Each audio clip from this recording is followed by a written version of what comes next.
Some people have asked why I design products the way I do. Well, the fact is I design products for myself.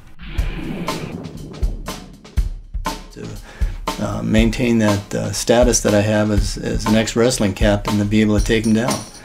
And you just can't do that unless you've got the energy and the stamina to go forward.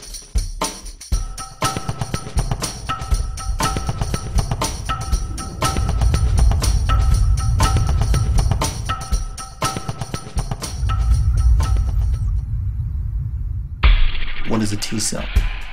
Well, a T cell is an immune cell. That's really the general that directs the rest of the immune army. But the T stands for thymus. In other words, these cells are trained in the thymus gland.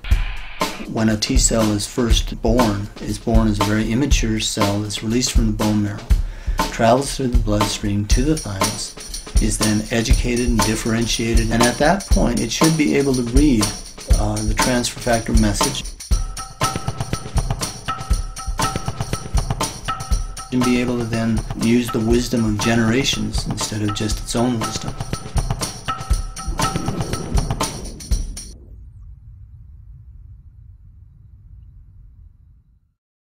Transfer factor had originally been discovered in 1949 as an extract of white blood cells. My initial investigations into the immune system began in the mid-1980s when we were looking for ways to create a more effective vaccine for AIDS. Many of the things that we were using were not stimulating the immune system effectively, and so we looked at adjuvants that would be able to be added that would enhance the immune system response to the vaccines that we were then developing. I began with a group and looked at transfer factor and what that was.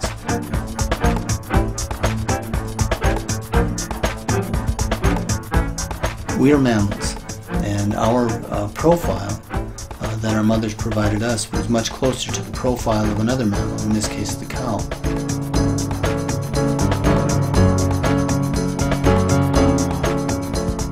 And so we used the cow as a surrogate mother because not only does she provide us transfer factor, but she provides us other components that are not species specific that can be used by humans and to great benefit. And so these are called the proline-rich polypeptides. When we looked at designing this new product, one of the things we asked ourselves is, when does transfer factor fail?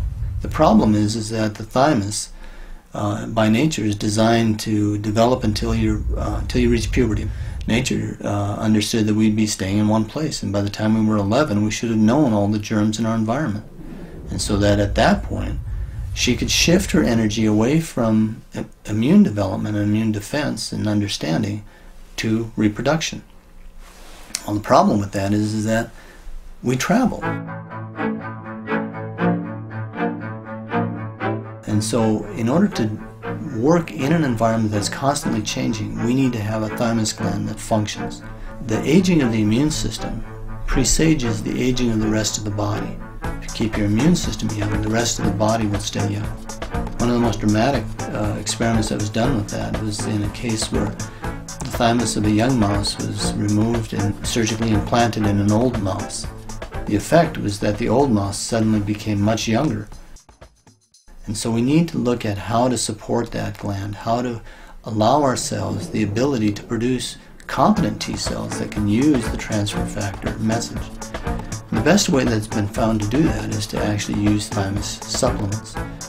12 years ago, when I began to work with transfer factor, we were able to design many products that were very beneficial. But in 10 or 12 years, science moves ahead in leaps and bounds. Taking that new knowledge and being able to then couple active components like the transfer factors and the proline-rich polypeptides, the phytoplanktons, we were able to create a system of supplementation that allows us to support all the primary functions of the body, the ability to maintain an effective antioxidant shield, the immune system, and also the efficiency of our metabolism.